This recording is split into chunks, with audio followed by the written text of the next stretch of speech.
Hello, sweet tooths. I really love coffee and also desserts, especially with simple ingredients. So today, I'm in luck. We start with bread, and you can use some from the day before.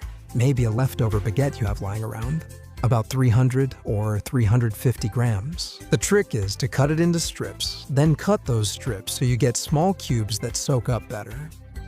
We're going to put these into a large container, and this is where today's magic is going to happen. Because on the other hand, we're going to take a pitcher with 600 ml or 3 cups of milk and add more liquid to it. On one hand, coffee.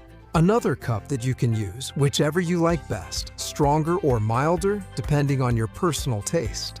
And another cup of cream or heavy cream to make it creamier. We're gonna sweeten this with the sweetener you prefer.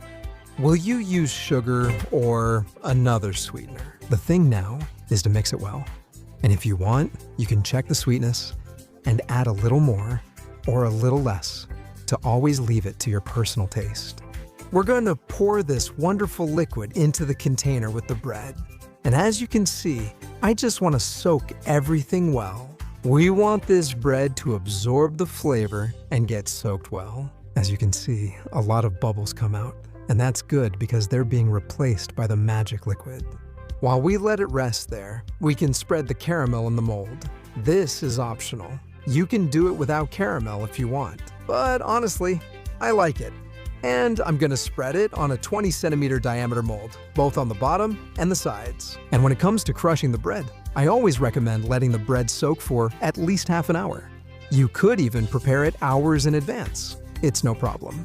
The point is to blend it very well so you get a uniform liquid, which you then pour into that 20 centimeter diameter mold in my case. And that's it. If you use caramel, put something in the middle so the stream doesn't move all the caramel around. Next, place it in the oven, preheated to 180 heat to 355 with top and bottom heat. I put it on the lower middle rack, but of course, inside a tray with 3 or 4 fingers of water. So it creates a bain-marie effect in the oven, and our dessert turns out juicier. Could you skip this step? Yes, you could do it without the bain-marie, but it would be drier. In about 40 or 45 minutes, it will be ready, and once it's cooled down, keep it in the fridge or refrigerator until it's time to serve. This wonder, remember, always let it cool down before putting it in the fridge. Well, if you want to prepare it a day in advance, that's perfect. If you only have 2 hours to prepare it, well, do you want to? The key is that it has cooled enough. Then, run a knife around the edge to help it release from the mold. You flip it onto the plate where you want to present this marvel, lift it up, and there you have this delight. Look at this marvel, also with the unmistakable touch of coffee-flavored desserts. I'm sure you're craving to enjoy this wonder. Honestly, I just want to dive right in. It looks amazing. An ultra-easy dessert with a result you're going to love. So I recommend you try it and see the inside. Look how creamy it is. An absolute wonder. See how amazing and delicious this rich golden cake looks with that texture.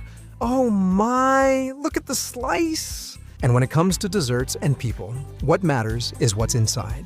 And the inside of this dessert speaks for itself. Creamy coffee dessert. Just look at how the spoon sinks in.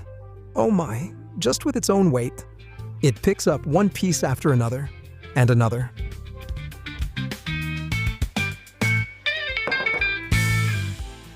And another one. The kind of dessert that just melts in your mouth, wrapping you up with a great punch of flavor. You're going to love it, for sure. Also, we really love coffee. I hope you'll tell me in the comments what your favorite coffee is and where you're watching the video from.